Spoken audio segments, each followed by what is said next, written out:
A recent rendezvous took place in the Bighorn Mountains, and this wasn't your typical rendezvous. The rendezvous I'm talking about is the annual North American Packgoats Association, NAPGA for short. We had the opportunity to go and check out the rendezvous and what NAPGA is all about by speaking with the organization's president, Curtis King.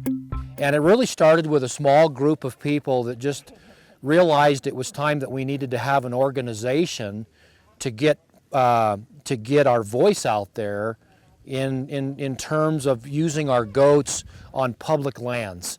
And there has been some concerns about disease and pathogen transmission with goats to bighorn sheep or to wildlife. You know, our testing that we're doing on our goats clearly shows that they are not carrying these dangerous pathogens and they are not harmful to wildlife, especially if no contact occurs. So the North American Packgoat Association, really, our mission, our vision and our mission statement is to promote the safe use of packgoats for backcountry travel and transport, take goats into the backcountry as a means of carrying a lot of cargo. And we have people that use packgoats for hunting, fishing, backpacking, photography, outdoor recreation. Packgoats actually started, the traditional use was started by John Mindzinski back in 1972 when he was using packgoats to carry his equipment into the Wind River Range while he was doing research on bighorn sheep. He turned around and gave his horses back to the Forest Service and said, "I have no use for these. They can't follow me anywhere. They're too much work." He handed them the reins and gave them back. And as he's walking out of the hills one night with a 90-pound pack on his back, he gets this idea in his head. Hey, what if we took Weathervane and put a saddle on him and he could help me carry some of that load? And from that experience, the packgoat was born. So what exactly makes a goat a packgoat? So a packgoat, as you can see, is a large structured wether. We typically use males, which is a castrated male, and traditionally you're going to see the dairy breeds being used as a packgoat. You might see a combination of some of the Kikos and some of the meat boyer goats bred into one of the dairy breeds. Merciless here is an alpine. He's about 36 inches at the wethers. He weighs about 240 pounds, and he is an alpine. Okay, this is a real popular breed amongst goat breeders. We'll see some Toggenburgs, we'll see some Boyer crosses, we'll see some Alpine Nubian crosses, but this is a real athletic goat. It's tall. He can really get it done. This goat can walk through 2 feet of snow. He can cross water up to his belly with a pack on. He can carry 50 to 60 pounds most of the day. Typically, pack goats will run anywhere between 6 and 8 miles a day, depending on the user's demands and how far in they want to go and what they want to do. But there's no limitations with what you can take with you. You're really limited to your imagination as how comfortable you want to be in the backcountry. Chairs, a cot, a good sleeping bag, a nice sleep system, and a good tent system. Good food, fishing gear. When you're hunting, they're wonderful for packing out game.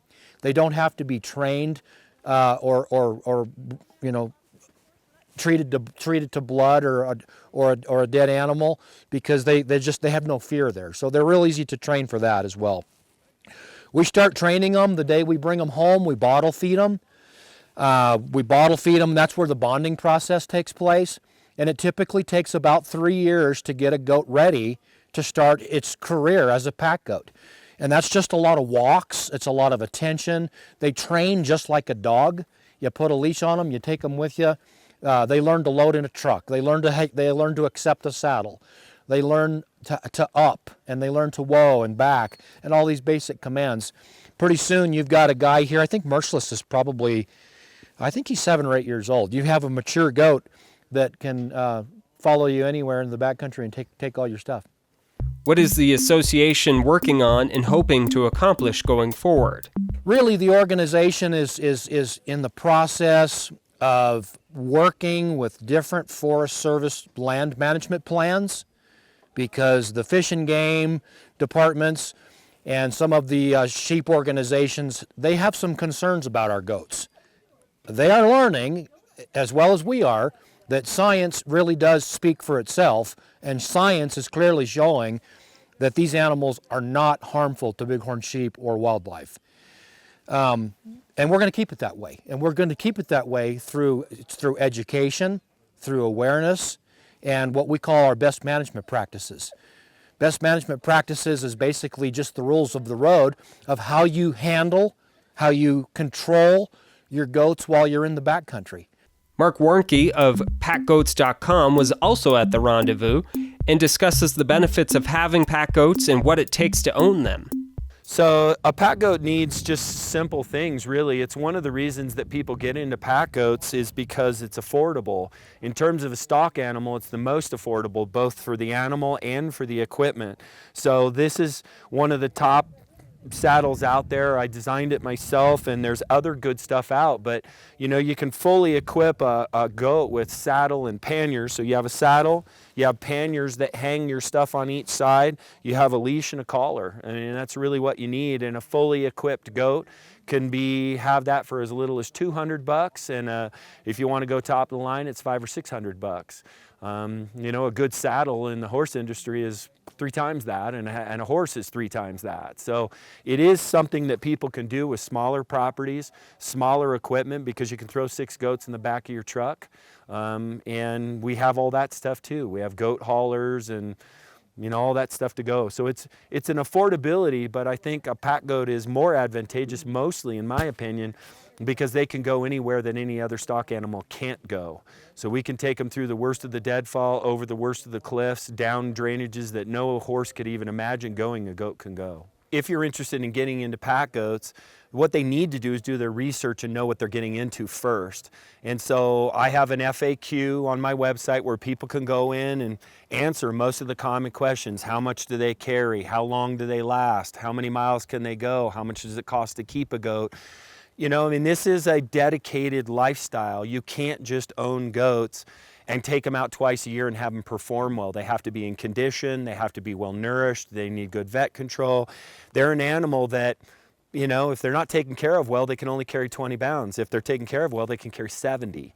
So, you know, if you do things right, they're an incredible pack animal. If you don't, you probably go once and never want to do it again. If this sounds like something you might want to just try, there is a company in Wyoming called Hyuenta Pack Goats that rents them. Here's owner Clay Zimmerman discussing the process of renting his goats. Basically, drop us an email or preferably a phone call and tell us about what kind of trip you're doing, where you're going, how many people in your group. As a rule, we recommend 1 goat per person for a trip. And then sometime at your convenience prior to or day of your trip, you show up to our place and we give you a 3 to 4 hour training class on how to use and care for the goats, along with hands-on how to properly saddle.